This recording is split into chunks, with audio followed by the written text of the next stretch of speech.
আসসালামু আলাইকুম। আশা করি সবাই ভালো আছেন। আজকে ঘরোয়া স্টাইলে ম্যাকারনি ও নুডলস রান্নার সহজ রেসিপি আপনাদের সাথে শেয়ার করব। এখানে আমি কোনো প্রকার সয়া সস এবং টমেটো কেচাপ ব্যবহার করিনি। শুধুমাত্র এক টুকরো মুরগির মাংস এবং একটি ডিম, সাথে গাজর, সিম, টমেটো, বরবটি, পেঁয়াজ, কাঁচামরিচ নিয়েছি। যেহেতু আমি ম্যাকারনি নুডলস রান্না করব, এখানে আমি ম্যাকারনি ও নুডলস দুইটাই অর্ধেক পরিমাণে একসাথে নিয়েছি। চুলায় একটি আমি হাঁড়ি বসিয়ে দিয়েছি পানি গরমের জন্য। এখানে আমি সামান্য পরিমাণ তেল এবং একটু লবণ দিয়ে দিচ্ছি ম্যাকারনি ও নুডলস সিদ্ধ হওয়ার জন্য।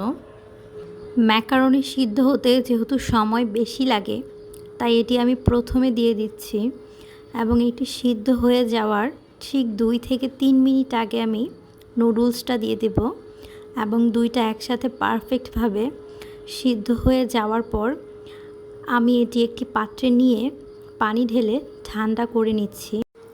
আমার ম্যাকারনি ও নুডলসগুলো কিন্তু খুব পারফেক্টভাবে সিদ্ধ হয়েছে, না কম না বেশি। এ পর্যায়ে আমি চুলায় একটি প্যান বসিয়ে দিচ্ছি এবং এখানে সামান্য পরিমাণ রান্নার তেল অ্যাড করে দিচ্ছি। পেঁয়াজ কুচি ও কাঁচামরিচ কুচি দিয়ে সামান্য একটু নেড়ে চেড়ে আমি এখানে চিকেন দিয়ে দেব। যেহেতু চিকেনটা সিদ্ধ হতে সময় একটু বেশি লাগে, তাই চিকেনটা আমি প্রথমে দেব। 2 থেকে 3 মিনিটের মতো চিকেনটাকে আমি রান্না করে ভাজা ভাজা করে নেব এবং এরপর আমি এখানে মশলা অ্যাড করব। এখানে আমি সামান্য পরিমাণ চিকেনের জন্য আদা রসুন দিয়েছি, স্বাদ মতো লবণ এবং খুব অল্প পরিমাণে মরিচ গুঁড়া দিয়েছি। মশলাগুলোকে আমি ভালো মতো মিশিয়ে এখন আমি সবজি দিয়ে দেব।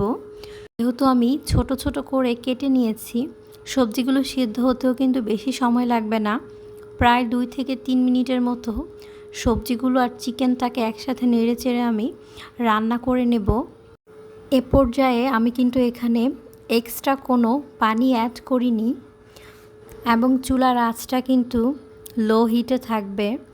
স্বাদ বর্ধকের জন্য আমি এখানে একটি ম্যাগি নুডলসের মশলা সবজির সাথে অ্যাড করে দিচ্ছি। ঠিকঠাক মতো নেড়ে চেড়ে রান্না করে নিচ্ছি এবং স্বাদ বর্ধকের জন্য এখানে আমি একটি ডিম ভেঙে দিয়ে দিচ্ছি এবং ডিমটিকে খুব ভালো মতো নেড়ে চেড়ে সবজির সাথে মিশিয়ে নিচ্ছি।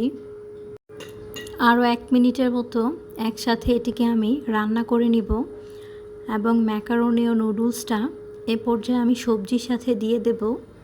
খুব ভালো মতো আলতো করে নেড়ে চেড়ে সবজিগুলো এবং নুডলস ও ম্যাকারনিগুলো একসাথে মিশিয়ে দেব। চুলার আঁচটা কিন্তু এ পর্যায়ে মিডিয়াম থাকবে।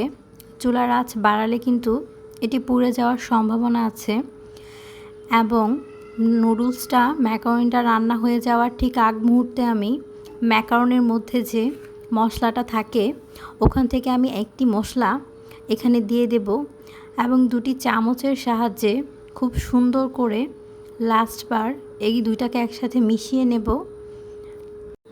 প্রায় 2 মিনিটের মতো আমি খুব সুন্দর করে এটিকে রান্না করে নিয়েছি এবং রান্নার শেষে দেখুন খুব জুসি একটা ভাব আসছে এবং খেতেও খুব টেস্টি হয়েছে। আপনারা ট্রাই না করলে বাসায় বানিয়ে বুঝতেই পারবেন না এটি কত মজা হয়েছে। ভিডিওটি দেখার জন্য সবাইকে ধন্যবাদ। চ্যানেলটিকে সাবস্ক্রাইব করে দিবেন। আল্লাহ হাফেজ।